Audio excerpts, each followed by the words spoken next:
Okay. Good evening, ladies and gentlemen, and welcome to the news session of the Astronomy Society of Edinburgh. We've got lots of exciting things lined up for the next 10 months, and we'll learn about them as we go along. So there's a key thing happening in a couple of months' time. We'll talk about that in a minute. So tonight, welcome. And welcome to those on Zoom and on YouTube. We'll talk a little bit about news, what's coming soon, and then the main event. The first main event, John Davies talking about missions to the main belt asteroids, and then Alan, of course, with his deliberate. That was a deliberate. See if you.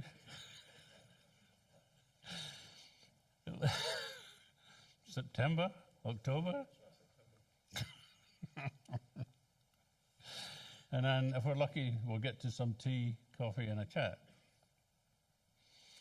And that's Alan's going to do his bit when he stands up. Right, looking at things coming up. The Royal Observatory are doing their doors open again, and they've asked us to do the sun observations, as we usually do. We have some volunteers already. Thank you very much for those. And we need a few more volunteers just to fill out the spaces over the 2 days. It's great fun. So see me if you want to volunteer. Or see Alan. Alan, stick your hand up. So we can get a few more volunteers signed up for it's 2 days. And it's the 28th and 29th of September. And we guarantee that it'll be sunny. And as Mark says, it's always good fun. Just to say, Mark's not here because he's come down with a dreaded lurgy. I'm not quite sure which lurgy it is, but he's at home. I don't know if he's come online yet, has he? Because if not, he must be really bad. Coming soon, we have the first imaging and observing group of this session, which is for members only. Then in September, we've got the Vera Rubin Observatory, and that sounds as if it's going to be really interesting. Then the Square Meter Array on the 4th of October, and then another imaging and observing group meeting. The meetings are posted on our website as far forward as we can get them or confirm them. So there will be more things on there at the moment. On the 15th of October, we're going to celebrate 100 years of the Society being in existence. And we're having a special event for members only to celebrate the 100 years. So, without further ado, I'm going to hand over to John, who's going to tell us about missions to the main belt asteroids.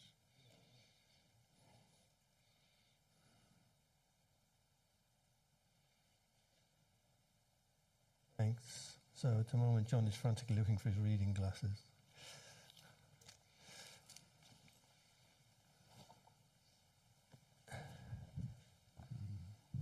See if I can get this going for you, John.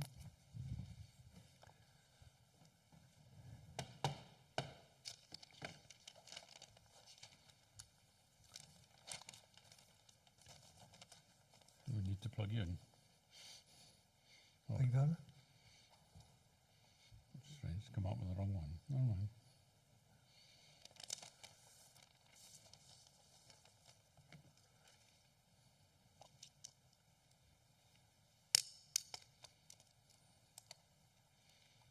There we go.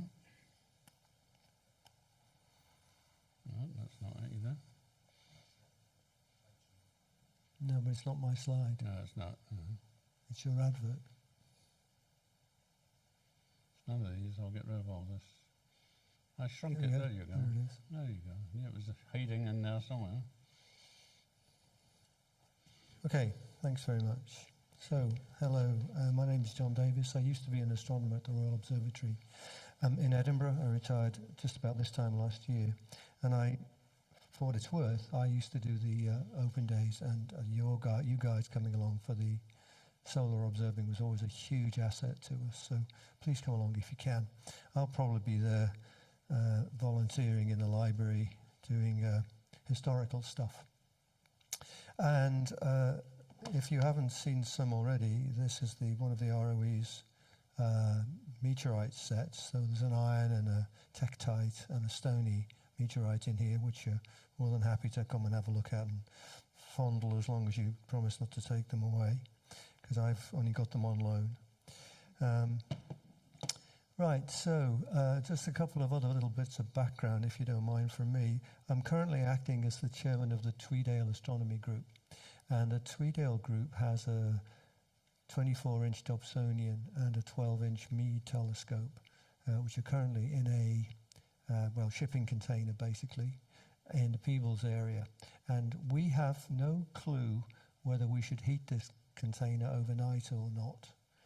We did keep the heater on for about 2 years during the COVID pandemic. It cost us about £800 in electricity. So we're hoping not to run the heater constantly. But if anyone has any experience of either we had a telescope and I wish I'd kept the heaters on because by January it was covered in mildew, or yeah, we did that and it was a waste of time, I'd really like to hear it, because we literally don't know whether we should be heating up this container or not. Since the telescope costs 30 grand, it clearly makes sense to look after it. So if anybody knows anything about that, please let me know. I've also got with me one of Spaceflight Films' disc sets, CDs. I know DVDs are so last century, but I came across the Apollo 8 set the other day, and I turned out I've already got one. So if anybody wants one of those, I'll be happy to exchange it for £6, which you can think of as a contribution to Oxfam, because that's where I got it from. The background to this talk is that we at the Tweedale Group had a plan for a Zoom talk about the Dawn mission to Vesta and Ceres, and the person who was doing it dropped out. He moved to France, and so I had to find another speaker or do the talk myself. And since it happened to be my subject, I thought I'll just do the talk rather than try and find somebody else to talk about it. So I wrote this talk, and Nigel asked me to give it to you. So the Tweedale Group is slightly less well organised than you, or at least it's less experienced than you. I know some of your observing group are very, very good indeed. I've seen some of your pictures and so on. But the Tweedale Group's not quite so organised or not so experienced. So I've written it down as this in this format. First, I'm going to talk a little bit about the history of the main belt and a bit about asteroid science. Briefly mention the other missions to asteroids, and then talk about Dawn, and finish off with 2 other missions which are in flight but haven't arrived yet. And I've got a few dates written down here because I can never remember all these things offhand. Blimey, I don't remember writing those notes. Anyway, so the story starts with this thing called the Titius-Bode law. This is a numerical relationship between the distance of the planets from the sun, and it was first expounded by a bloke called Johann Titius, who lived between 1729 and 1796, although he himself seems to have picked up on ideas from other people before that. It didn't make very much headway until it was picked up by a guy called Johann Bode, who made a bit of a fuss about it, put it in his books, and it became known for many years as the Bode's law. He proposed this thing in 1772, but it was based on this earlier work by Titius and a bloke called Gregory and another bloke called Bonnet, which had been doing similar things in 100 years before. So today it's been kind of relabeled the Titius-Bode law because Titius really thought about it first, and Bode was the first person to sort of popularize it.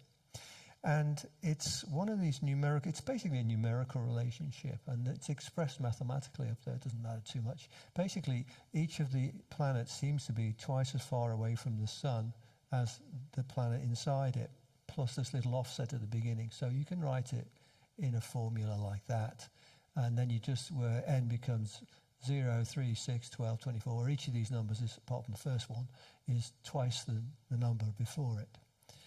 And if you do that maths, this is what you get for the distances from the planets from the sun. If you work in astronomical units, the Earth is at 1 astronomical unit by definition, because that's what an astronomical unit is. And you see Mercury, Venus, Earth, Mars, then there's a gap, then Jupiter, Saturn. And there's no planet at 2.8 AU, which was a puzzle, if this was a real physical thing. But it got a huge boost when Herschel discovered Uranus, because Uranus sits almost exactly at the predicted distance of 19.6. So then people began to think, oh, perhaps this is actually important, and it's not just a fluke. It's not just a numerical coincidence. And as part of their attempts to understand what was going on, a chap called von Zach decided he would organize a group of astronomers to search for this. And they went under the nickname of the Celestial Police. It was founded as the United Astronomical Society in September of 1880. And von Zach and his team divided the ecliptic plane into 24 chunks. And the idea was that each astronomer would get one chunk, and they would study that 1/24th patch of the ecliptic. Not just to search for the missing planet, but also to do some other cataloguing things as well. And the idea was that this group would contact up to 24 different astronomers, and amongst them, the ones they had on their list was a chap called Piazzi, who worked in Sicily. But they hadn't actually got around to contacting him when, by chance, he found Ceres. Now, you've got to remember, this is before the days of astronomical photography. So for this to work, each of these celestial policemen has to have a look at the sky through a telescope, make a sketch of it, come back a few nights later, make another sketch, and see if he can detect anything that's moved in between the two sketches. So that was how they were planning on doing it. But by chance, this guy, Piazzi, who was... I've got his dates down here somewhere, 1746 to 1826. He was working at the Palermo Observatory in Sicily. And on the 1st of January 1801, the very first day of the 19th century, he found a slow-moving object, which he thought at first was a comet. He was actually using this telescope, this very telescope. I've had several meetings at Palermo over the years, and that's the actual telescope that he used to find Ceres. So Piazzi made a series of observations over a couple of months, and then he sent some letters to various other astronomers about what he found, because this is well before astronomical telegrams, way before the internet, way before even telephones. So these letters, of course, took weeks to arrive from Italy, and by the time they'd arrived, Ceres had moved into the area of the sky where the sun was, and so it was difficult to see. In fact, it was impossible to recover. So this guy, Carl Friedrich Gauss, 1777 to 1855, if anyone's interested, he was a mathematician, and he set about inventing a way of predicting where Ceres would be when it came out the other side of the sun. And he managed to do this quite successfully, and within a few months, Ceres was rediscovered, came out of the solar conjunction and was rediscovered. So this seemed very like a confirmation that there was indeed a planet at 2.8 astronomical units, because that's where it was, and therefore the Bode's law sort of worked. In the next couple of years, however, Olbers, who was a member of the original Celestial Police, discovers Pallas in March of the following year, and then a couple of years later Juno is discovered, and a couple of years after that Vesta is discovered. So now we have 4 of these objects, all at about 2.5 astronomical units. And the question is, are they really planets? They were all called planets originally. They were given planetary names and planetary symbols. And then a whole bunch of them started being discovered after about a 47-year gap, or a long gap anyway. Astrea was discovered in 1845, and then Hebe, both by the same chap, a German called Karl Henke. And before long, astronomical photography had come on scene, and asteroids and these objects were being discovered in large numbers. And it was clear we couldn't carry on calling them planets, because there were already, we're up 4. The first there were 4, then there were 5, then there were 6, then there were dozens. So Herschel, in fact, it was who suggested calling them asteroids, which means star-like because they're all very small, so they don't show much of a disk, so they appear like stars in a normal telescope. So that's how the asteroid belt came to be discovered, and now I've got a few pictures, a few slides to illustrate what the asteroid belt actually looks like. So if we look at the distribution of asteroids in semi-major axis, which is just basically distance from the sun, it's not what you might expect. It's not a sort of standard Gaussian distribution with a bulge at the top and falling away on either side. It's got distinct peaks and troughs in it. So there are these troughs here. And it was quickly realized that these troughs occur when the orbital period of an object in this location is an exact multiple of the orbit of Jupiter. And these are called mean motion resonances. And what it means is that if you're in that orbit, you go around once, twice, 3 times, and when you come around the 3rd time, Jupiter's in the same relative position. So it gives you a little tug. And you go around again 3 times, and then Jupiter's back again, and it gives you another little tug. And rapidly, this area is swept clear of asteroids. So these things were, this thing was discovered by a chap called Kirkwood.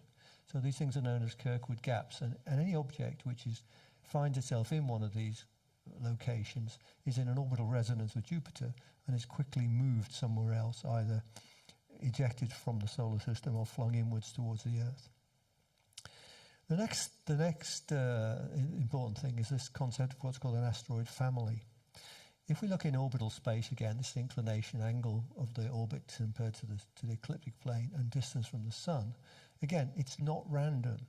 There are distinct groups of asteroids. And what we think is happening here is that a large asteroid, in this case Hungaria, has been hit by something else and disintegrated and flung off lots of pieces, which have moved into slightly different but not very different orbits. So it's quite likely that many of these objects were all once one thing, one much bigger thing. So the Hungaria family, Hungaria being the largest in this collection, are believed to be fragments of a much larger object. And similarly, 8 Flora has a family, and these are all different families. There's the Themis family, the Coronis family. These are all believed to have been created by collisions within the belt. So having started off as a ring of dust like the rest of the planets, the asteroids form into smallish rocky objects and start sticking together to form a planet. Then Jupiter appears. Jupiter rapidly grows, and its gravity stirs up the asteroid belt. So now, instead of all going around smoothly in roughly the same orbit, like people in a skating rink and just touching bases and holding hands and going around and getting bigger all the time, the orbits get stirred up, and collisions become energetic. So having gradually stuck itself together, the asteroids then start grinding themselves apart. And most of what we see today are not primordial asteroids at all, but they are the result of larger objects which have been disintegrated. And about the 1970s, about when I started doing astronomy actually, people started studying asteroids. They were originally just considered the vermin of the sky because they kept popping up in people's photographs and making nuisance of themselves. But in the 70s, people started using filter photometry. Now, I know some of you do this all the time, but what we do in filter photometry is we have a wavelength filter that samples out, say, a few ultraviolet wavelengths or a few blue wavelengths or a few visual wavelengths. And we measure the brightness of the asteroid or the target in all of these different wavelengths. And that gives us what we in astronomy call a color. So U minus B, B minus V, V minus R, and so on. And if the asteroid has some minerals on its surface which absorb in particular wavelengths, then the asteroid is somewhat dimmer in those wavelengths than it is in the wavelengths on either side. So the colors become different because the B's might be the same, but the V's will be different. So the B minus V is different. And from this, you can generate a whole group of rough spectra. These are just like 8 or 9 filter points. But you can see this one's got a big dip here, which doesn't occur in any of these. Now, if you've got a spectrometer, it's even better because you get hundreds of points. But originally, this was just done with filter photometry. And I call this alphabet soup because in about the 1980s, there were about 5 different people all trying to persuade you to use their system, like A types, B types, S types, V types, T types, C types, everything you could imagine, X types for something that didn't fit with anything else, D types for dark, C1s, C2s, S1s, S2s, S3s. It was a complete mess, but the basic idea was that you could at least classify asteroids into some distinct groups, and those groups are often related to meteorites. So the C-type asteroids have reflectance spectra which look rather like the reflectance spectra of carbonaceous chondrites, meteorites. And the S-types have spectra which look like stony meteorites. So if we plot, at least to a first approximation, if we plot the distribution of these spectral types against distance from the sun, we see that most of the S-types are in the inner edge of the main belt. Most of the C-types are out towards the outer edge of the main belt. These are Earth crossers, so we don't need to worry about them. And then further out, you get these P's and D's, which are reddish and dark. And this makes sort of sense because the original solar nebula, we thought, was pretty hot at the inner edge, so only the stony material, the minerals, would survive.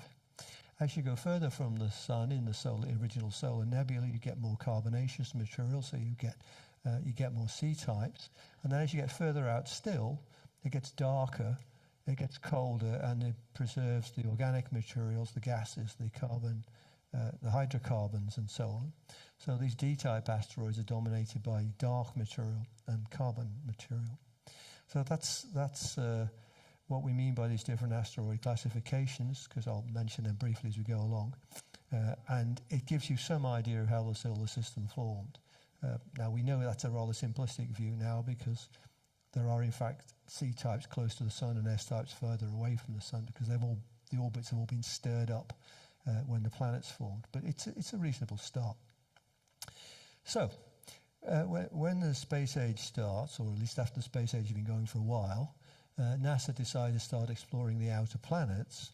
And the first worry is what will happen when we fly through the asteroid belt? Because if we can see lots of asteroids, and we know they're formed by collisions, then there's probably lots of dust as well, which we can't see. And are they going to wreck our expensive spacecraft? So the first two missions that go out are the two Pioneers 10 and 11. They're a relatively simple spacecraft. They have the famous plaque that upset people because it had a naked man and a naked woman on it. But they'd also carried these simple dust detectors. Now these are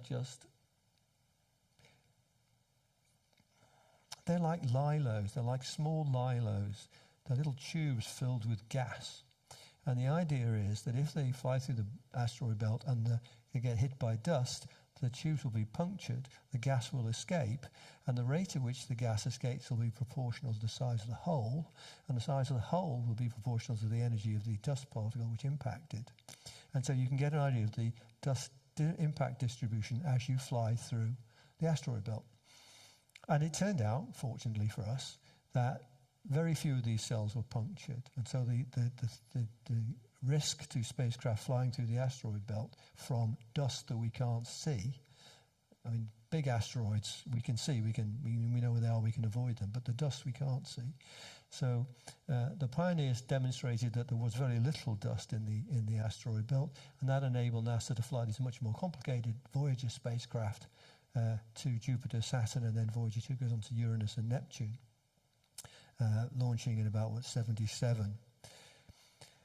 And from them we get on to the Galileo mission. Now Galileo was a mission to Jupiter. It was to orbit Jupiter and to release a probe into Jupiter's atmosphere. Galileo was originally designed to be launched via the space shuttle with an upper stage of liquid hydrogen, liquid oxygen, a Centaur upper stage. But after the Challenger crash, NASA went back and did a risk assessment of all the things they planned to do with the space shuttle, and they decided that launching a space shuttle with a rocket inside it containing liquid oxygen and liquid hydrogen was just too jolly dangerous. And so they switched to a solid rocket motor called the IUS, the inertial upper stage. The trouble with the IUS is it's got about a third of the boost power of a Centaur. So you can't now send Galileo directly to Jupiter. What you have to do is to put it into an orbit that goes around the sun, flies past the Earth, gets some gravity assist from the Earth, goes past Venus, gets some gravity assist from Venus, comes back to the Earth again, I think, and finally gets enough energy to fling itself out towards Jupiter. And to do that, you have to travel through the asteroid belt.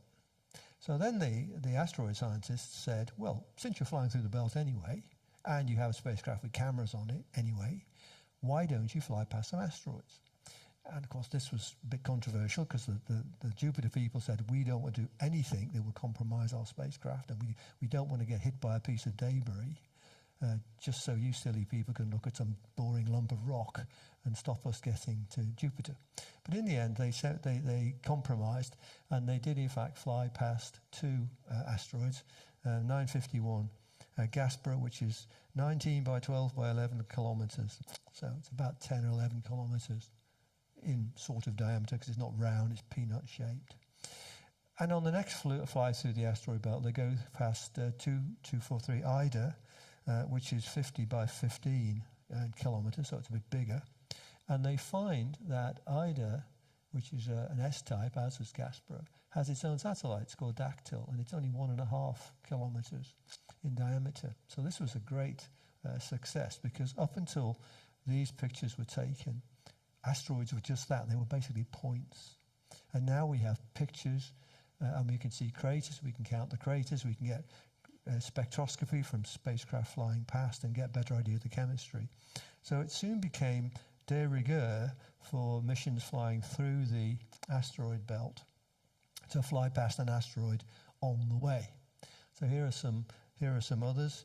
Matilda is 66 by 48 by 46 kilometers, and this was encountered by the NEA spacecraft, the Shoemaker NEA spacecraft, which was actually on its way to the asteroid EROS, which is a near-Earth asteroid, but it was on the same thing. It had to get a gravity assist to get there, and so it flew past Matilda.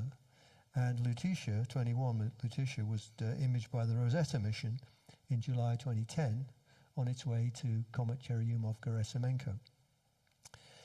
So there were a few other smaller asteroids as well, but they were mostly very distant and didn't resolve very much detail on them. So by then we have detailed information about half a dozen main belt asteroids and a few near-Earth asteroids that have been rendezvoused with as well, like Eros.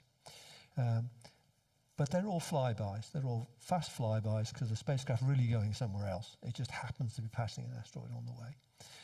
And the instrumentation is designed for Jupiter or Saturn, and it's not designed for asteroids. So the asteroid community said, well, can we have a mission to do asteroids? And NASA had a program called Discovery class missions, which were medium cost, medium complexity sorts of things. And a mission to a multiple asteroid flyby called Dawn was one of the missions selected for the Discovery program. Now, if you're interested in the sad history of all this, this mission was approved, cancelled, reapproved, recancelled, reapproved, cut back, reset, redefined, and so on. But it did eventually get built. So this is what's the main subject tonight. Let's talk about Dawn. Dawn is a mission to the two largest main belt asteroids, Ceres and Vesta. And it's unusual because it's the first, and I think so far the only, spacecraft that's actually orbited two different celestial bodies. And it can do this because it has ion thrusters. Now, the Star Trek fans will know about ion thrusters. They think they're super things that fly Luke Skywalker around the galaxy at great speed. But actually, they're not. Ion thrusters have a very high, what rocket scientists call specific impulse. The specific impulse is the rocket equivalent of miles per gallon.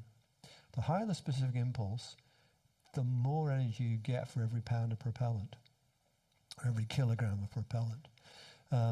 But they don't generate very much thrust. So the xenon thrusters on Dawn have specific impulse of over 3,000, and the specific impulse of something like an Ariane rocket is 500.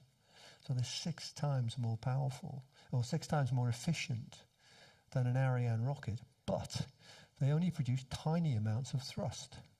So trying to use an ion thruster is a bit like trying to move an elephant by throwing rice grains at it.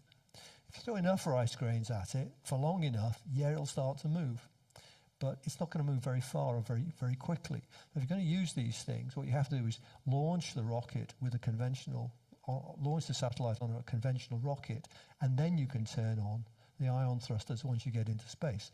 Because these things, although they don't produce very much thrust, they go on and on and on. You just switch them on, and they just keep going and keep going and keep going. So over weeks and months, they can build up quite a considerable change in velocity, even though they can't actually get you off the ground. Once you're off the ground, they can run for months and just gradually accelerate you. So the idea with Dawn is you launch, I think there's an Earth flyby in here somewhere, and then you turn on the ion thrusters and you gradually spiral out until you get close to Vesta.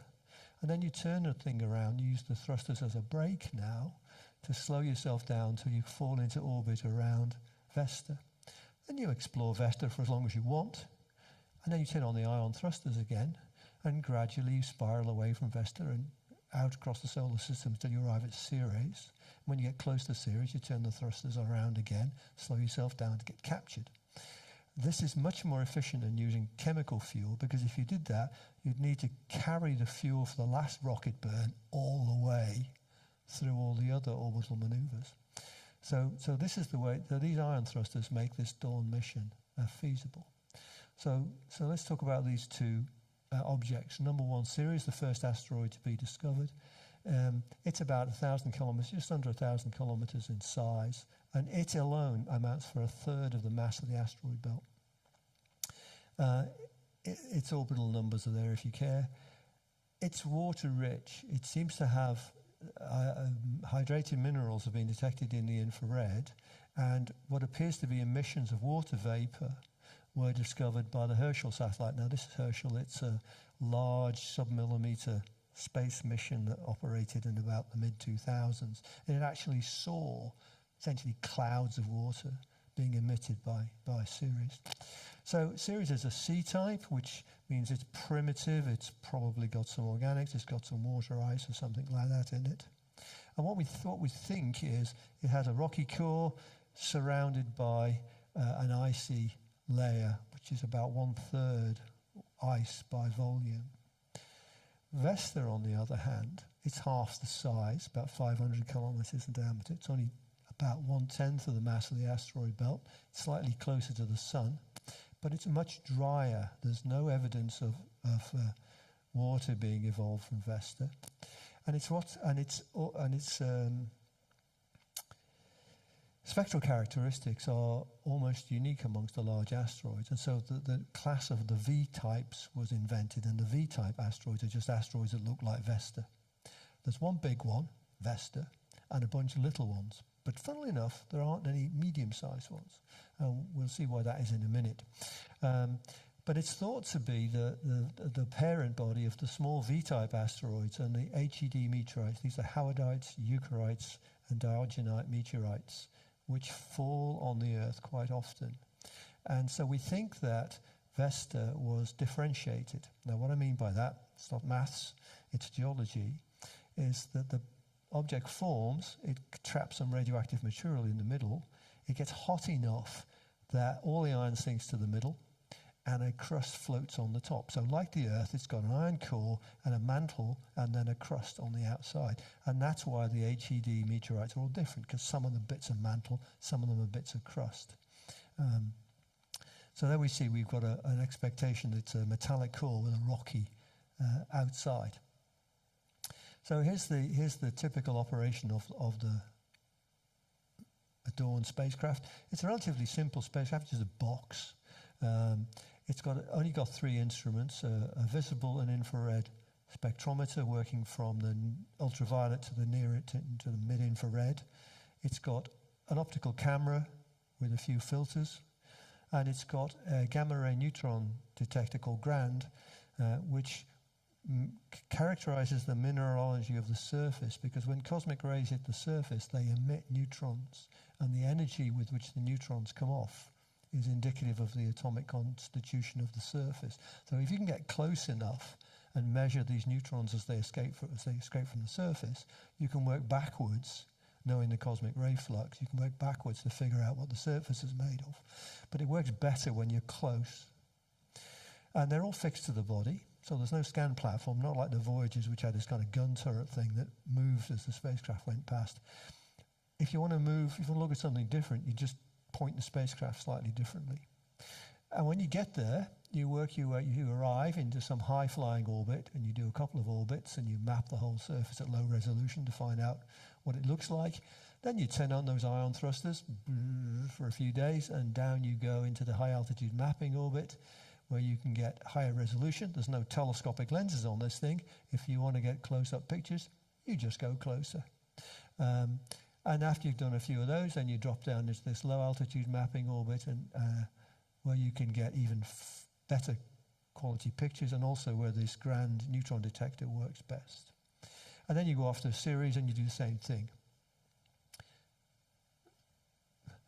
So here's what Vesta looks like. It's much, much larger than any of the other asteroids. These are the ones which I mentioned earlier as having been flown by missions on their way to the outer planets. And you can see Vesta is much, much larger than those. And this is what it looks like as it rotates. It rotates in, I think, 5 hours. It's quite a fast rotator. And we'll look at a couple of these things in a bit more detail in a second. But you can see it's got these big trenches. And down here in the southern hemisphere, there's a very strange structure. It's not actually round.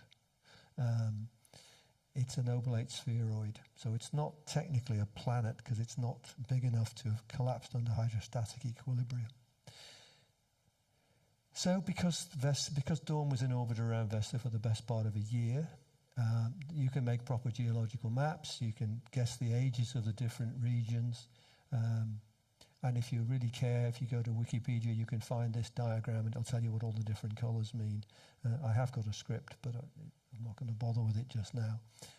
But they're all different geological units. So some of them are old, some of them are new.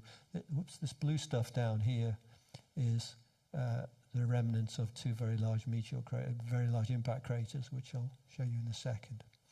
But it's not round. It's definitely a not round shape, because a big chunk of the southern hemisphere is missing. We'll see why in a second. If we go in close, we can see quite a lot of interesting features. It's got more or less conventional craters, lots of them, because it lives in the asteroid belt, lots of other asteroids that are around, making lots of collisions. It's got these ridges, which are called grabens, or might be grabens, which is where land in between geological faults subsides to form valleys. And there's evidence for landslides in these craters. This thing shows how the dust and rocks are falling into the crater. But if we look at the southern hemisphere, that's where it gets really interesting, because the southern hemisphere is definitely not smooth. And if we look at this sort of like from above, this is a view from above the pole. And if we look at above the South Pole, so if we look at the geological structure of this thing, what you see is there have been two massive impacts about 400, 500 million years ago in the southern hemisphere. In fact, they have both hit the same place. This is the oldest one, and then another one landed pretty much on top of it, on top of the same space. And something like 1% of the entire volume of Vesta is blasted off into space by these two impacts. And that's why the howardite, eukarite, diagenite meteorites are blasted off from Vesta and head towards Earth. And because these craters are very large, they excavate material from very deep, so that's why there are different kinds of chemistry amongst the HED meteorites. And that's why there are lots of small V-type asteroids, because they're almost certainly debris that was blown out by these massive collisions. But there's no medium-sized ones, because the bits that came off weren't medium-sized, they were small-ish. And on the other side, we've got some of these graben structures, which might be the result of shock waves passing through. There's an impact in the southern hemisphere. The shock waves pass through. They're bent or refracted by the core inside. They come out the other side, and they cause all this slumping and stuff. So here is a V-type asteroid. This is in fact 9064 Johndavies. I happened to be at the telescope to observe Cheryum of Gerasimenko for the comet didn't rise for the first hour of the night, and the asteroid did. And I thought, well, hey, I've got to do something for the next 45 minutes. I'll take a few pictures of this asteroid. So these are two pictures taken a few minutes apart in the twilight, which is why the background's changing. And you can see the thing moving. And these things are howardite, eukarite, and diagonite meteorites, which I say are blasted off from this impact in the southern hemisphere. So after Dawn's been in orbit around Vesta for about a year, it's time to go. So off we go to Ceres, which, as you probably know, is a small village just outside St Andrews. Dawn arrives at Ceres in March 2015. I actually sent this picture to the PI of the mission in case he ever wanted to use it in a presentation, but I never got a reply. So maybe he was too busy, or he doesn't have the same sense of humour that I do. I don't know. And it's the same sort of mission plan. You first of all, you start at a very high orbit, mapping the planetary the main planetary features, and then you drop down as you want more and more spatial resolution. And what limits the mission is actually the hydrazine, which is used for the attitude control thrusters, which point the spacecraft so that the cameras are pointing at the planet or the asteroid, and the thrusters can be fired in the right direction for the ion thing. And you've seen this picture quite early on. It was discovered that Ceres has some bright spots, and this is the very bright one just coming into view around here. And we'll look at that again in a few seconds. So just with Vesta, there's a complete geological map. The whole thing's been mapped. These things are quite difficult to understand because this is the pole, so it's a relatively small area that's been stretched out by the mapping projection. This is the equator, and this is the other pole. There are lots and lots of craters, but I just particularly want to talk about one of them, and that's a crater called Okator. Okator is an impact crater, and it's about 90 kilometers wide. It's about 4 kilometers deep. It doesn't have a central peak so much as a central hole with a dome in the middle of it.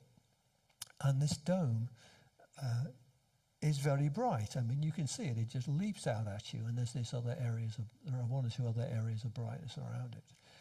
And this is believed to be cryovolcanism, where, I'm sorry, Don, can you see the next slide here? I'm just thinking, hang on, what's going on here? Where instead of magma coming out, you get icy water, because Ceres is believed to have a layer or a lot of brine, salty water mixed up in the crust. And if there's any heating or any kind of impact, it liberates this icy stuff. And the water comes out, or the brine comes out. The water then evaporates, leaves behind the salts. If you really want to know which salts they are, I'd look it up in Wikipedia. It's some horribly complicated sodium, manganese, magnesium sort of thing. But they're basically salts which are brought up from below the surface and left behind when the water vapor evaporates. So this is something's definitely missing here. We've got a slide missing.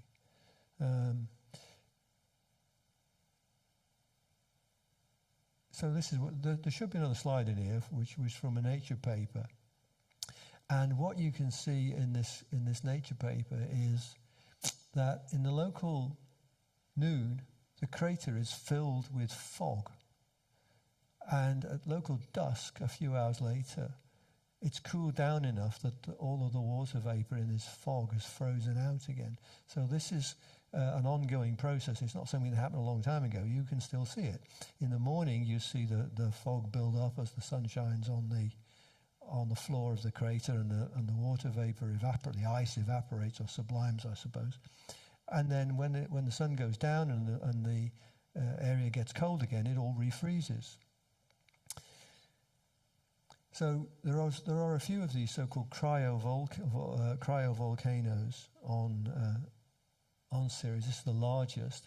This is one of those things where you have to it could be a hole in the ground. It's not. It's actually sticking up about 4 kilometers. But it's almost the only one. And the reason why it's only one seems to be that because the crust of Ceres is water ice, or has a lot of ice in it, it's not very strong. And if you build a mountain that's 4 kilometers high, the ground above it, the ground below it is not strong enough to support the weight, so the thing gradually just subsides away. And it's thought that these cryovolcanoes probably occur fairly regularly, but not long after they're formed, they just sink back into the icy crust because the crust isn't strong enough to support them. So most of these cryovolcanoes are on places like the moons of Jupiter or the moons of Saturn and Pluto and so on. These are the closest ones to the sun. I say they're caused by salty water in the crust or below the crust, bubbling up towards the surface, just the way rock does on Earth. And here's a couple more pictures which sort of hint at that slushy nature of the surface. I mean, I don't know whether you want to call this a landslide, which is what you would do if it was boulders, or an avalanche, which is what you call it if it was snow. But either way, it does give this impression that there's a lot of water on Ceres, which in turn begs the question, where did Ceres form? Because we don't expect a lot of water in the main asteroid belt. And the smart money is that Ceres probably formed further out, Jupiter, Saturn space, where there's a lot more water around. And that's where most of the Kuiper belt formed. And then as Jupiter and Saturn moved in and out in what's called a grand tack model of the solar system formation, these protoplanets get caught in gravitational resonances. Most of them get flung out to form the Kuiper belt. A few of them get flung in, and Ceres probably formed further out and then got squirted into the inner solar system, which is where it is today, because it shouldn't have formed like it is where it is today. So it must have formed somewhere else and then moved in. So Dawn the mission was extended several times, but eventually the hydrogen gas runs out in 2018, and so the mission has to end then because the spacecraft can't be controlled. And it's still in orbit around Ceres today. It's just not under control. So then we have 2 more missions which are in progress now. The first one's called Lucy, and it's named Lucy because the very first humanoid ancestors of Homo sapiens were found in Africa and were nicknamed Lucy by the chap who discovered them. And so this is a mission to the Trojan asteroids, which are believed to be very primitive parts of the solar system. So the science team decided to call their mission Lucy. And it's a very complicated mission. It does the same sort of thing as some of the earlier ones. It launches, it goes around the sun a couple of times, it gets Earth gravity assists, goes through the asteroid belt a couple of times, and finally flies out to leading the Greek Trojan camp, where it flies past several Trojan asteroids. Then it falls back towards the Earth, gets another gravity boost, goes out to the other Trojan group, where it explores a few more asteroids. And if it's still working, it's then in a stable orbit, which enables it to oscillate between the 2 Trojan clumps. And in principle, it can do this for a long time, until the money or the spacecraft runs out. It's a very big spacecraft. This is a picture of it with a human being to scale. And the reason it's so big is that we're out in Jupiter space here. Traditionally, missions at this distance from the Sun use radioisotope thermoelectric generators, RTGs, which are just lumps of plutonium. And as the plutonium decays, it gives off heat, and you convert the heat to electricity. And that's how the Vikings, the Voyagers, the Pioneers, and the New Horizons missions were powered. But the world, believe it or not, we're running out of plutonium, because plutonium is generally produced in nuclear reactors, and those nuclear reactors are no longer in service. So there's not so much plutonium around as there used to be. And so Lucy's gone for solar power, and because they're so far from the sun, it has to have massive solar arrays. Now, if I'm lucky, this is an animated GIF which shows how these solar arrays deploy. And you can see they just basically fold out. One of them folded out completely and latched. The other one didn't. It only got about 3/4 of the way out before it stopped moving. And then the engineers had to think about this and decided that, well, actually they could probably live with 1 3/4 solar panels if they really had to. but they've done some more. They've done some more work to jiggle the panels and try and get them out. And then the second one is now 95 or 96% deployed, and I think they've decided that good enough is, the better is the enemy of the good, and have decided to just leave the panels at 95% rather than risk breaking them and just trying to get the last 5% out to them. And we've already got our first results from Lucy, because it's already made its first pass through the asteroid belt, and it encounters this thing called Dinkinesh. It's only a tiny object. The fact that its asteroid number is 125830 tells you that it hasn't been discovered for very long. It's an S-type. It's less than 1 kilometre in diameter, rotates in 53 hours, and it was pretty quickly discovered from these Lucy pictures that it's actually a binary. You can see it's got its own moon, so the moon is quite small. But it gets better than that, because as the spacecraft flies past, we get a closer look at the moon, and we see that the moon is itself a binary system. So the moon of Dinkinesh is actually 2 even smaller asteroids which are orbiting around themselves. They've mutual centre of mass. They're almost touching. So that's a very interesting little discovery that's was not in the plan, and it increases the number of asteroids that this thing flies by to 11, because there's 3 here instead of 1. But there won't be any science. The next thing is a flyby of another small main belt asteroid called Don Johnson. Don Johnson is the name of the man who discovered the Lucy hominid. That's why it's named that one. It's another small asteroid only recently discovered, and it'll encounter that in a year or 2, and then it'll be the 2029 or something before it gets to the Trojan belt. And the other one that's coming up is a mission called Psyche. Now, its target is the asteroid number 16, Psyche, but the mission is also called Psyche. It's launched by a Falcon Heavy rocket, one of Elon Musk's recoverable Falcon missions. Psyche is an M-class asteroid, so it's metallic. What we think has happened here is that some large asteroid has formed, differentiated, all the ions fall into the middle, it's been hit by something else, and the core's been stripped off to go who knows where. And Psyche is the remaining, it's essentially the iron core, or the metallic core, of a differentiated asteroid which has been stripped, where the outer layers have been stripped off completely. And Psyche will, it launched in October 2023, and it should arrive at the asteroid in 2029 and spend the next 2 years, so 2029 through 2031, in orbit around Psyche before the mission ends. And this also has one of these little plaques with famous quotations and stuff on it. But since this one doesn't leave the solar system, the idea of this plaque is that it'll be there if humanity ever goes out there in 200, 500, 1,000 years in the future and finds the spacecraft, it'll have this little plaque on it telling them about the 21st century. So my conclusion is this, that good things come in small packages. People used to think of the asteroids as being boring and dull and just lumps of rock, but we now know that they're not. Pluto and Charon are pretty small, but Vesta and Ceres and Eros, which is an Earth crosser, are even smaller. But I hope I've given you some indication that these things are interesting nonetheless. They have their own geology, they have their own history, and they can tell us a lot about the origins of the solar system.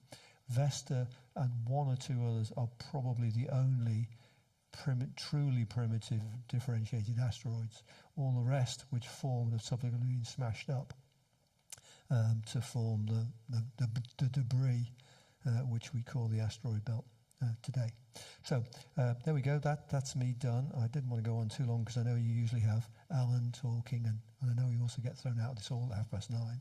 So there we go. That's a little bit about missions to asteroids. I hope it was interesting, and if you have any questions, I'll do my best to answer them. Thank you very much, John. That was really interesting. We have a mic to pick up some questions for you. If you could wait till the mic arrives at you for a question.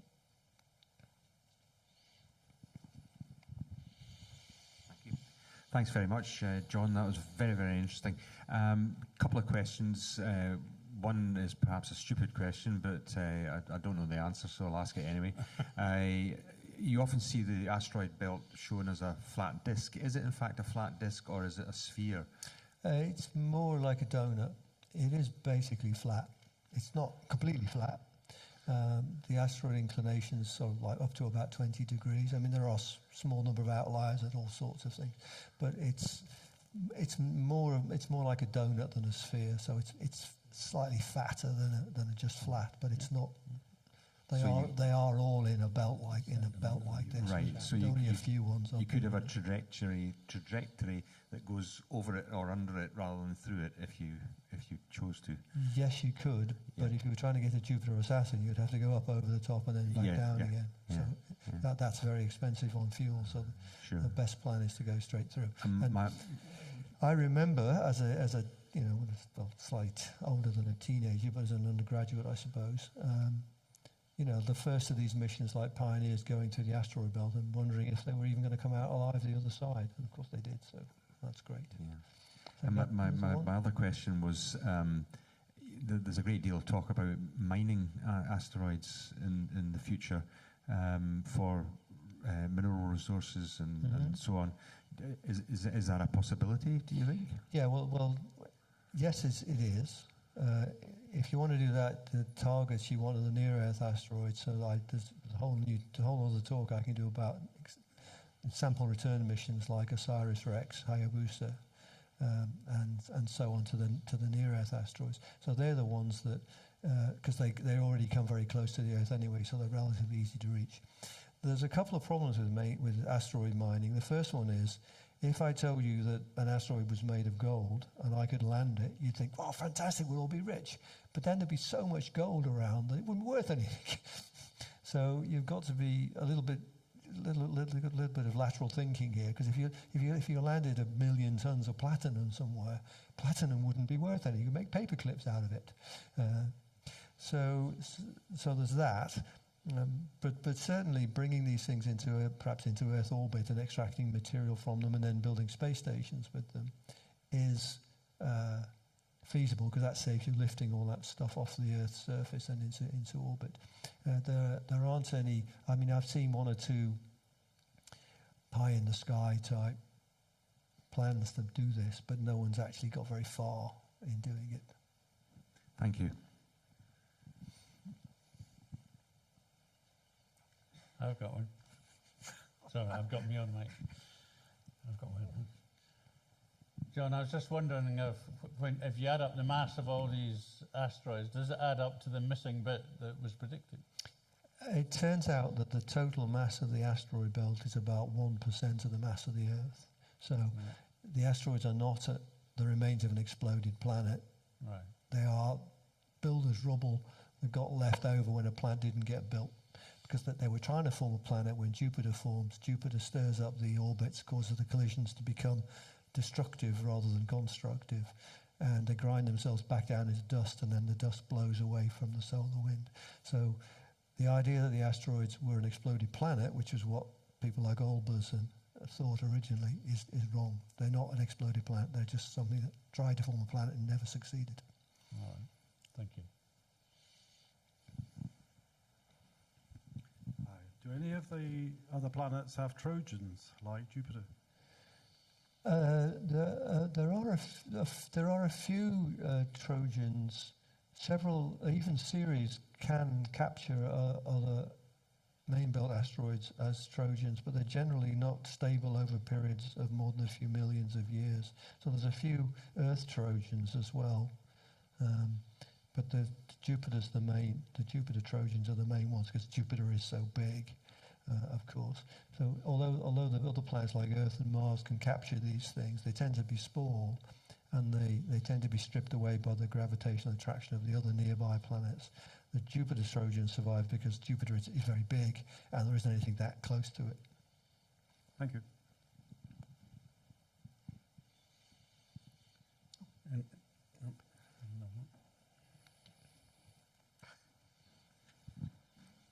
Thanks very much. Hi. I wondered if you had an idea. wondered if you had an idea how accurate the orbital elements are for main belt objects which are used in planetarium programs. I'm trying to track down an asteroid 3375, which was discovered in 1975. It was discovered on Crimea. And the reason it's of interest, it's called Konstantin. And I currently have a 12-year-old Ukrainian boy staying with us. His name is Konstantin. It'd be quite nice to find its planet. Yeah. So it's whether I can rely on something like Stellarium for giving sort of accurate positions. Thank you. If I wanted, I don't know. I mean, first of all, the orbits of the asteroids are extremely well known because they don't get a number until they're, or a name until you can always find them in the future. But if I wanted to do that, I would go to a thing called the JPL Horizons software. Just Google JPL Horizons, and it will ask you the name of the object you're interested in and whether you want coordinates from the Earth, and it will give you a very accurate position. And all sorts of other stuff. I mean, it'll tell you how far away it is, how fast it's moving, what the light travel time is, what the angle from the Earth to the Sun and so on, because it's what they use to navigate their spacecraft.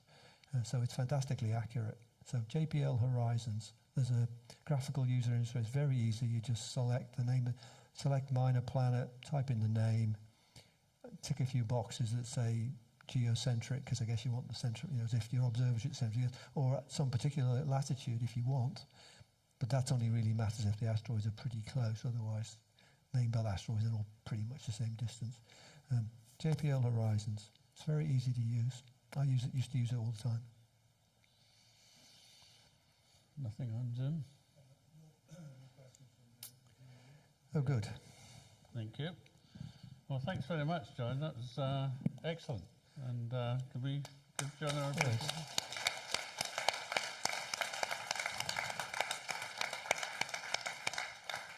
So I need to get my little USB. Thank you very much for that. Then we'll hand over You can to either pull the stick Alan out for or the sky in some month nearby. the sky. The sky soon. Right, switch this thing.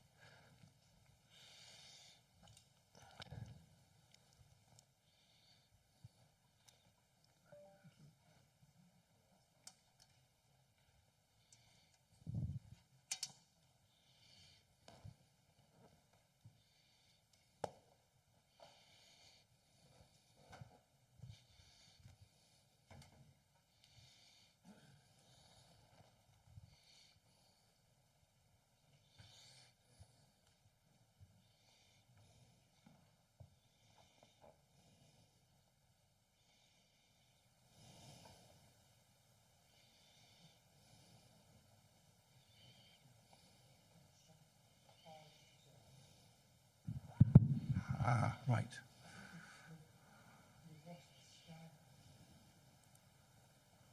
Bear with me.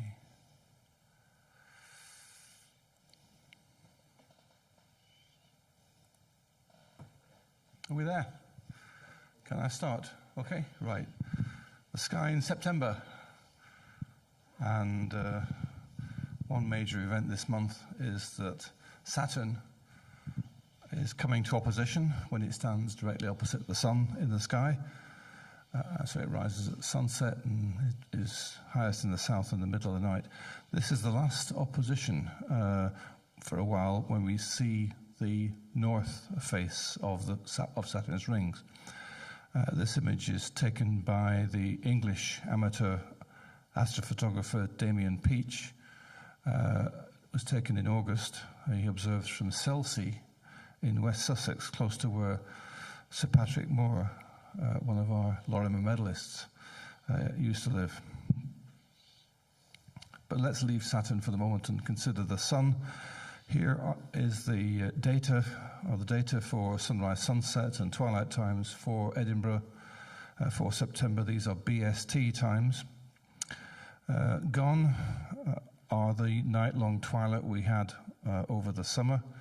We're rapidly approaching the autumn equinox on the 22nd when the sun crosses southwards over the celestial equator. It's moving 11.5 degrees southwards during the course of the month.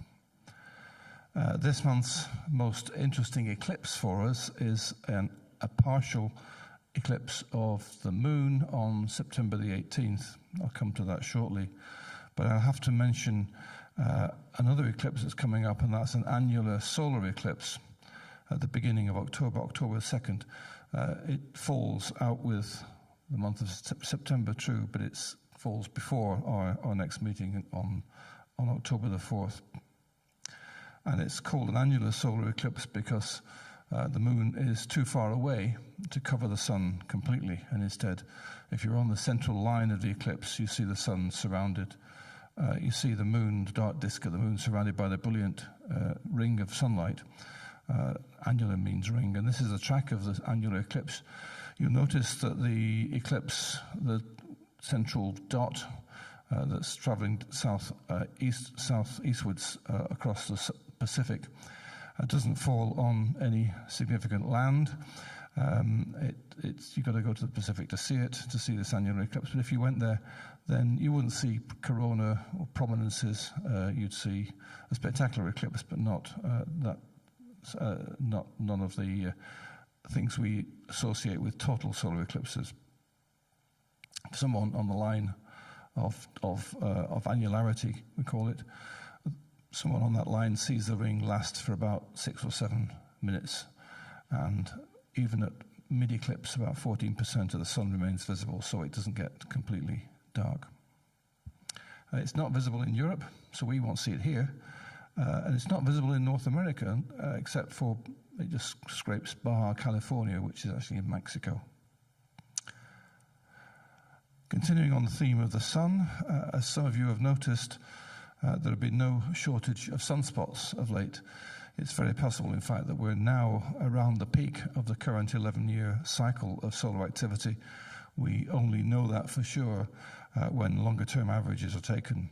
In fact, the sunspot level during August was higher than at any time since September 2001, 23 years ago.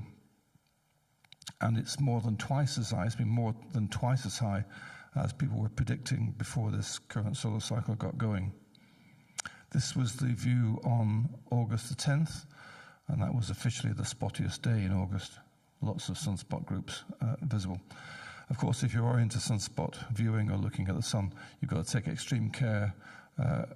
Don't just stare at the sun or point your telescope or binoculars at the sun without taking precautions of a solar filter, a recognized solar filter. But of course, when the sun is this active, we get aurorae, and there have been several displays of late, but nothing to rival the one we had back on May the 10th, which many of us enjoyed.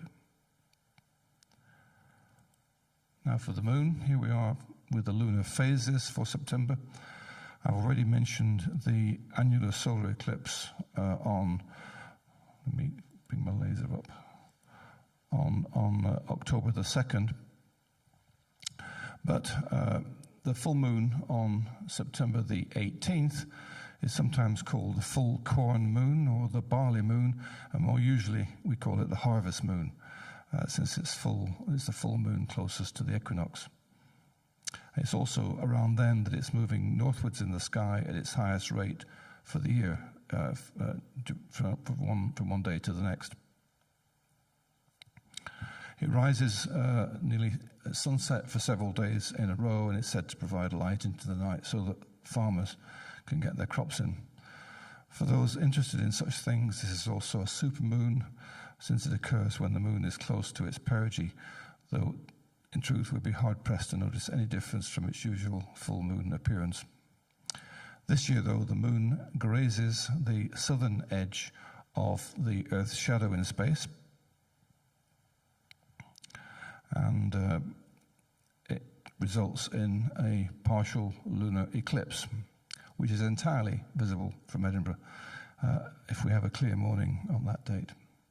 These are the circumstances of the eclipse. See that you can't really see the penumbra surrounding the lighter shadow of the Earth that surrounds the dark central umbra, but the moon is tracking in this direction, and these times are BST times. So mid-eclipse is at 3:45 BST in the morning when the moon is in our southwestern sky. At mid-eclipse, though, only 8% of the moon's diameter is inside the central dark umbra, so we're not going to see the deep red colours that we sometimes associate when we have a total lunar eclipse. And as we'll see later, this eclipse occurs not far from Saturn in the sky. Let's turn now our attention to the rest of the solar system in September. The curly line along here is the ecliptic, the sun's apparent path during the course of a year. In fact, this month the sun moves along this line from southern Leo into Virgo. Let's consider where the planets are. In fact, we can see all the planets this month, although some are a challenge. The brightest and ironically the most challenging one probably is Venus, which is leading the sun in the sky ahead of the sun, but it's also further south than the sun, so it's very low in our evening twilight at the start of the night. Much easier, of course, is Saturn. I've already mentioned it's at opposition, 180 degrees away from the sun. It's at opposition on the 8th, which is Sunday. Disk of Saturn is wider than that of Venus. These disk images are all relative, all true to size, relative size. And the rings are close to edge on. In fact, they're only 3 arcseconds thick on that date, on the middle of September. And they're actually slightly widening from month to month just now because of the motion of the Earth, although the long-term trend is for them to narrow up, and in fact next year they are edge on to our view. Saturn is magnitude 0.6, so it's easily the brightest thing in the southeastern sky in the evening. Just scroll down here.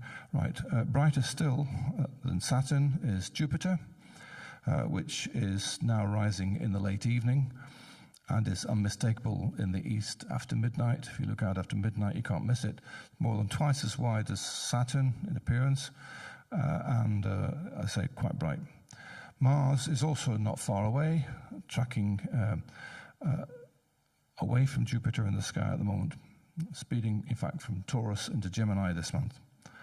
And the last of the naked eye planets is Mercury, which sits west of the sun and is at its best in the morning sky, as it will be at its best for this year in our morning sky at the moment.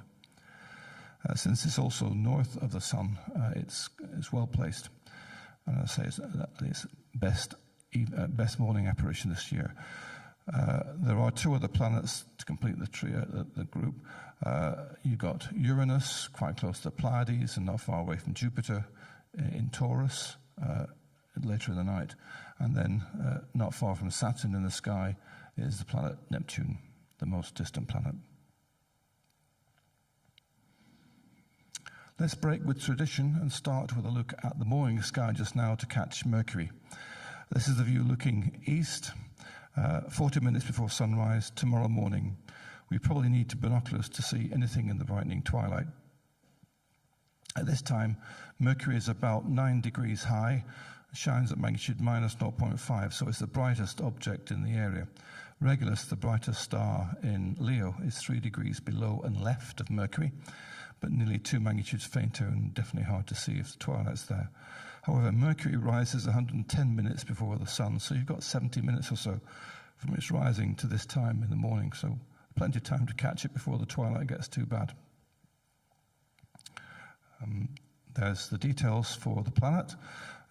It's going around towards the far side of the sun, and it reached its furthest west of the sun in the sky at greatest elongation 18 degrees yesterday, and it's now starting to about to sink back towards the sun's far side, and by the 20th it rises only an hour before the sun, so by then it'll be pretty hard to see. It reaches superior conjunction on the sun's far side on the 30th.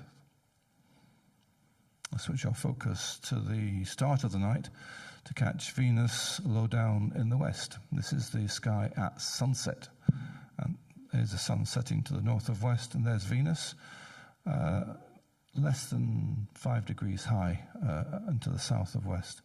So you'll need binoculars to see it. You need to be exceptionally clear. You'll need an unobstructed view. And it sets only 38 minutes after the sun, so you need to be quick to look for it. But of course, be careful that you don't look at it before the sun's out of the way. Details are there. It's 11.6 arc seconds across, and it's nearly a full disk, 88% illuminated on the 16th rather of September. And if we jump forward from tomorrow morning, September the 7th, to the 30th, it's still below 5 degrees high. It's further away from the sun in the sky. It's moved to here. Sets 42 minutes after sunset. It's still the same brightness, magnitude 3.9. And things will improve, though, in October. By the end of October, Venus will be visible for the first 75 minutes of the night, and we can truly call it an evening star. Here's the view looking west at 22 hours BST in mid-month. By then, the brightest object in the west is the star Arcturus in Bootes, which you can find by following the handle of the plough and following down towards Arcturus, arc to Arcturus, we say. Arcturus is marginally brighter than Vega in Lyra, which is much higher in the west. Here's the star Vega, Deneb, and Altair, the three bright stars, form the summer triangle. There's been a lot of attention of late on the star T Corona Borealis, a recurrent nova star, which is widely expected to erupt any day now. It hasn't yet, I believe, but I'm pleased to say that several members of the Society have been keeping a close watch on it, including frequently using our telescope in Spain at ASERO. This star lies in Corona Borealis inside this box, which is about 20 degrees above and to the left of Arcturus. It's also dipping lower into the west and northwest in the evening sky. But we won't lose sight of Corona Borealis altogether, because by the time it disappears in the evening sky, it's already easily visible before dawn in the eastern sky. This is a close-up of a slide I showed when I last spoke at our May meeting. I said then that the brightest star in the crown, the Corona Borealis, the northern crown, was this one, Alphecca, also called Gemma, which is about magnitude 2.2. And I said that back in 1866, the Irish astronomer John Birmingham reported a star that was also of the second magnitude just southeast of the crown here. And it was that at that time magnitude 2, similar in brightness to Gemma. Since he found it, it's been given the variable star designation of T Corona Borealis, and this has been, and it's usually visible around the 10th magnitude before it outbursts. And an outburst again was seen back in 1946. It flared up again to around the 3rd magnitude on that occasion, and there have been wide opinions expressed that an outburst is due, and predictions that it would be, in fact, by the end of September, which is approaching fast. Well, it hasn't happened yet. There are suggestions that there have been earlier outbursts too, that may have been observed in 1217 and 1787. So people have been expecting a repeat performance at some time. This was the outburst, the plot of the brightness of the star during its 1946 outburst, and lots of people have been measuring it of late. This shows it, latest light curve from the American Association of Variable Star Observers, which I think includes some of our observations from the Society.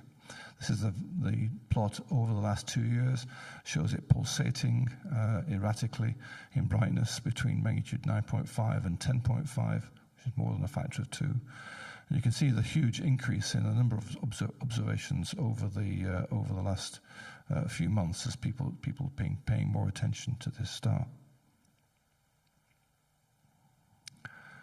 Let's turn to the south at 10 p.m. on the 16th. The brightest object here is down here, is the moon, nearly full moon in Aquarius, to the right of Saturn.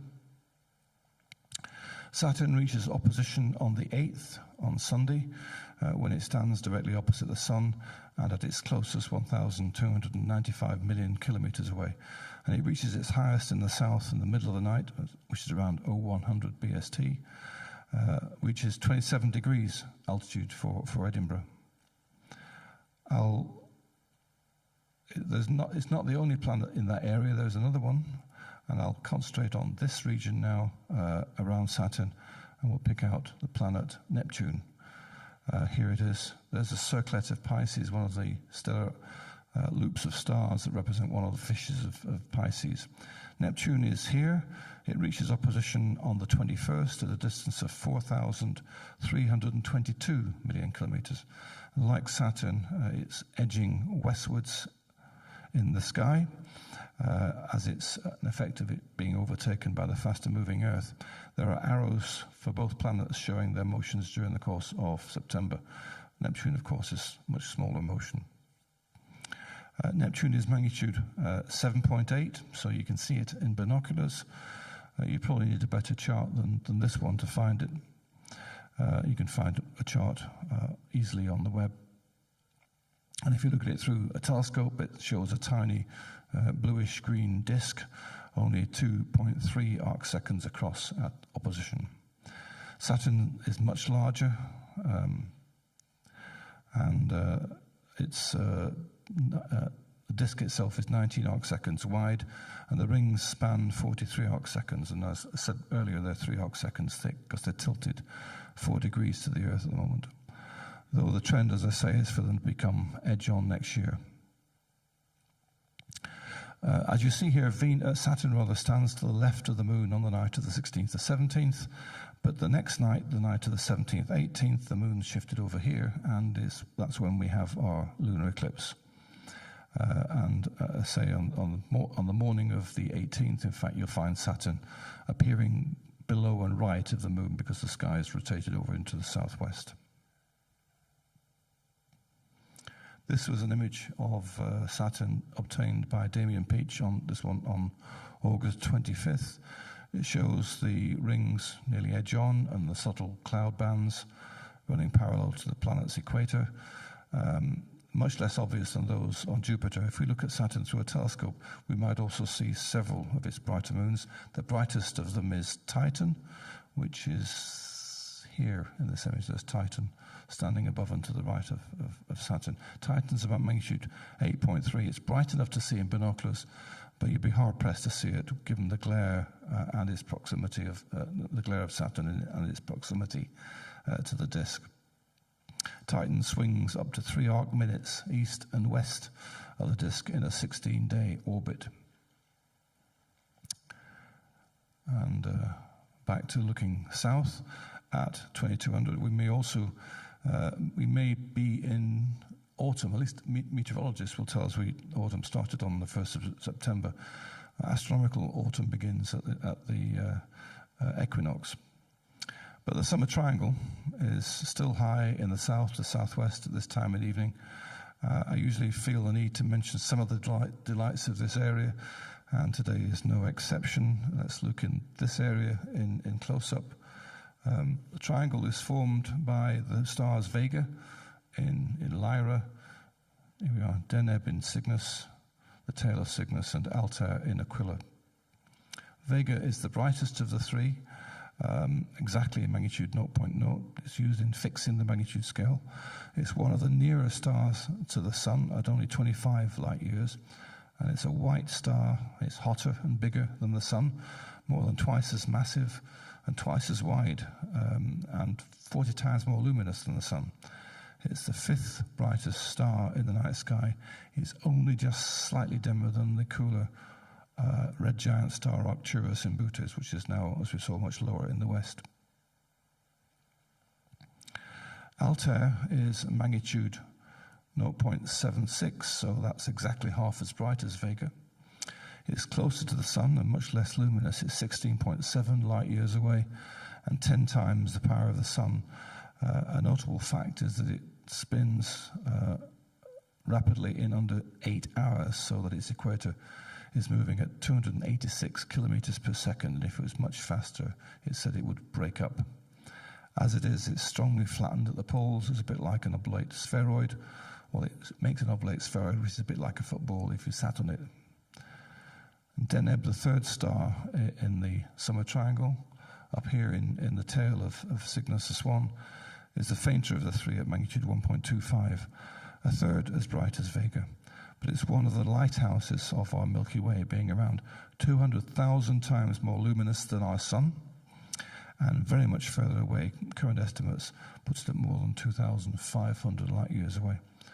It's a hot blue supergiant star, about 20 times more massive than the Sun and 200 times wider.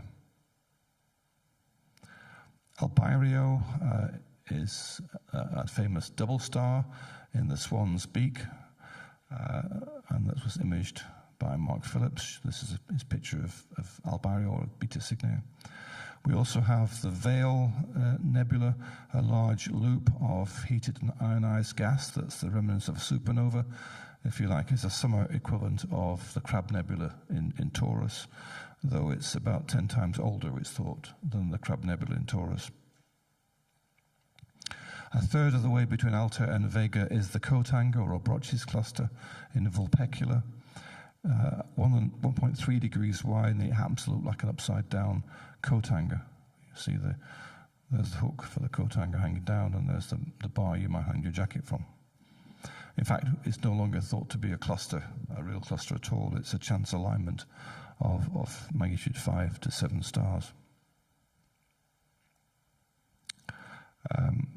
There are two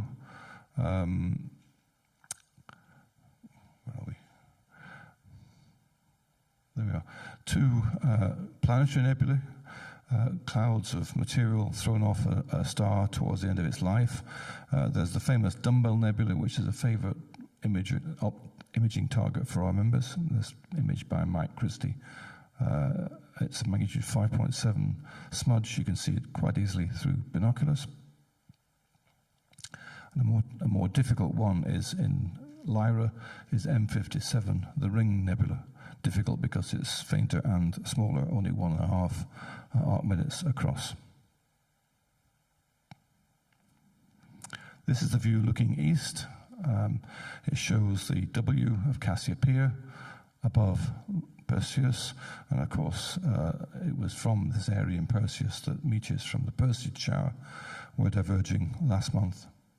One obvious target and favorite astrophotography target is the Andromeda Galaxy M31, which is right in the middle of our eastern sky at this time and climbing. There's an image taken by Ramsay McIver, an image taken by our ERO telescopes of the Andromeda Galaxy. The data was analyzed by ASE's Ramsay McIver.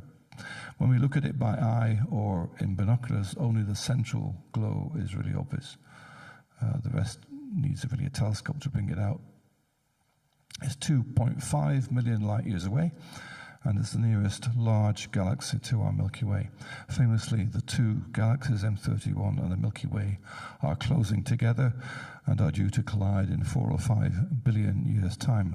At least that was the story until a month or so ago, when researchers at the University of Helsinki suggested that the chance of a collision and merger in the next 10 billion years was only 50%. They factored in the gravitational pull of other galaxies in the area, other galaxies in the local group. And it's too early to say whether we should put our hard hats away, though, so hang on to them.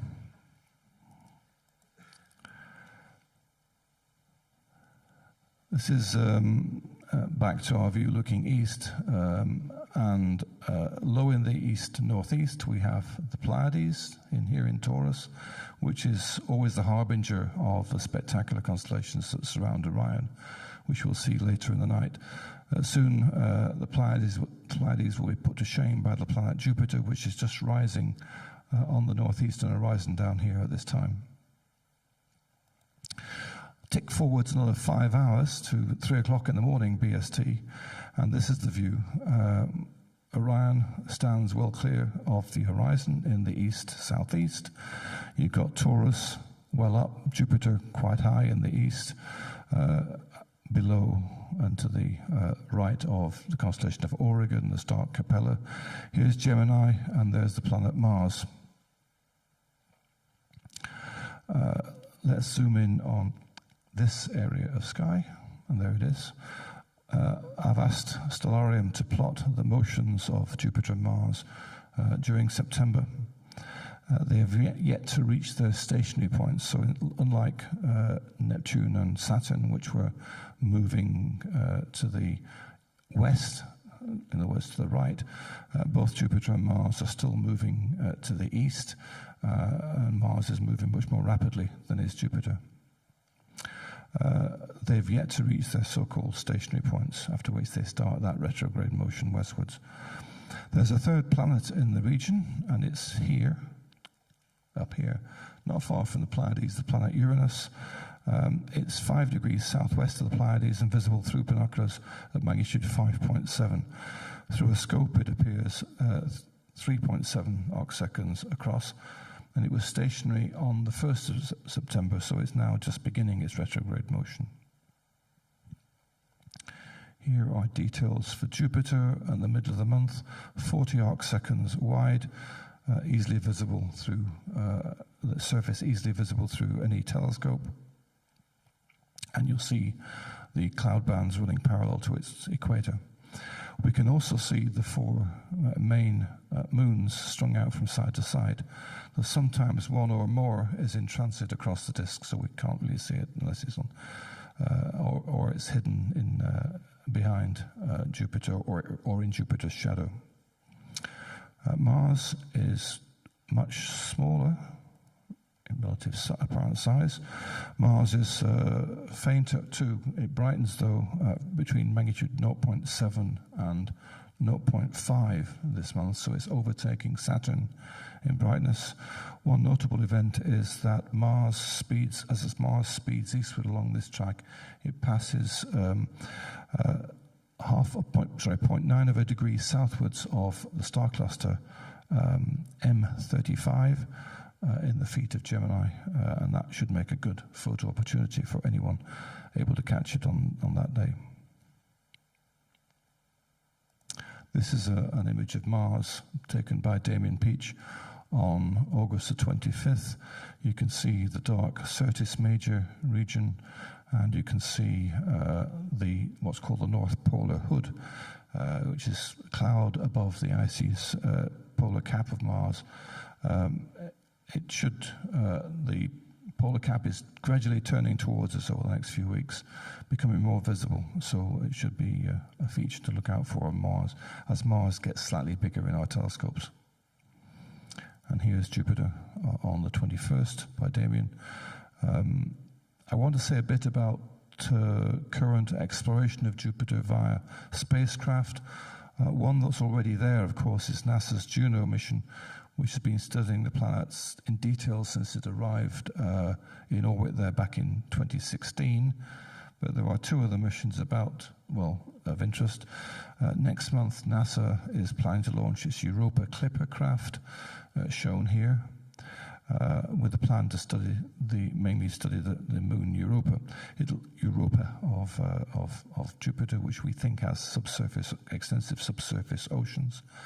The Clipper craft will take 6.5 years to get there, arriving in the spring of 2030. Already on the way, though, is European Space Observatory's JUICE mission. JUICE stands for Jupiter Icy Moons Explorer.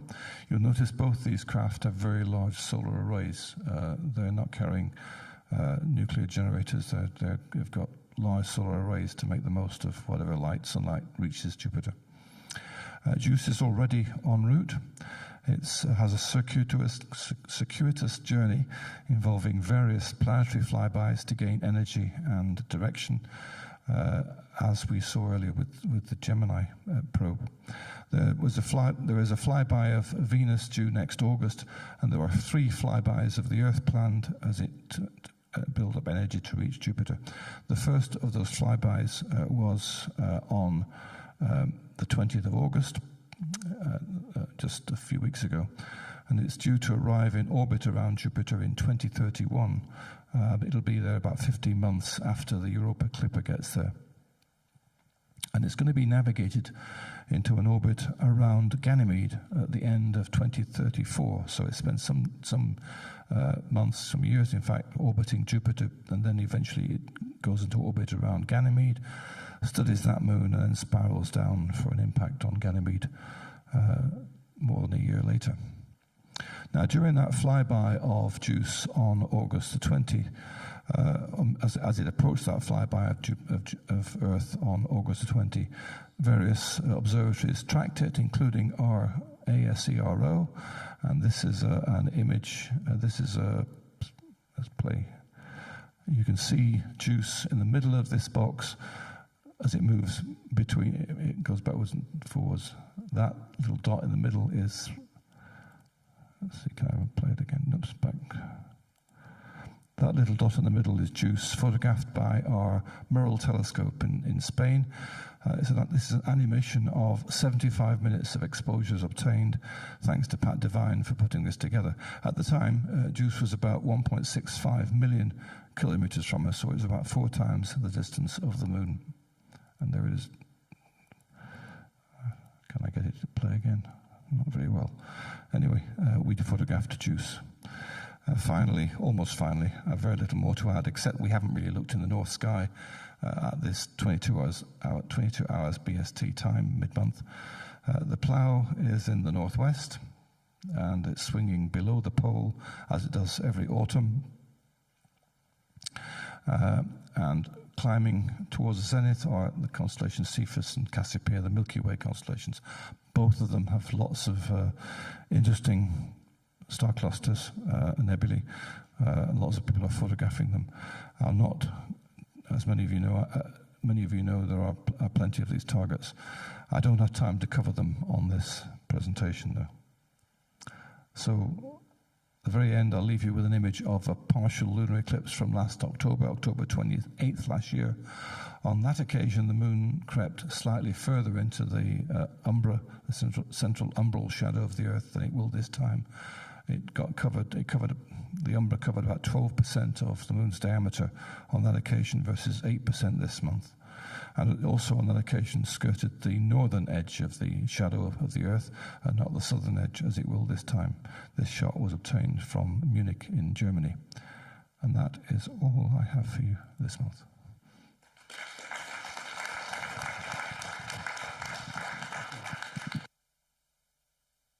Thank you very much, Alan. Anybody got any questions for Alan? You're all desperate to get your cup of tea.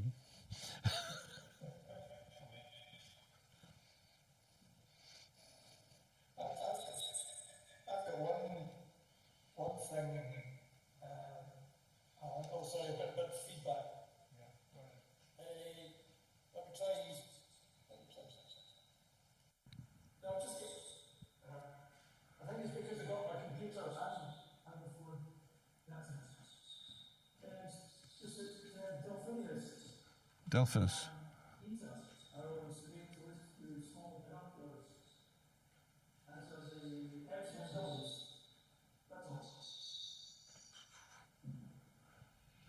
I didn't really catch that because I of didn't get any of that either. Right. So. Could you just send it in on the chat? Will do.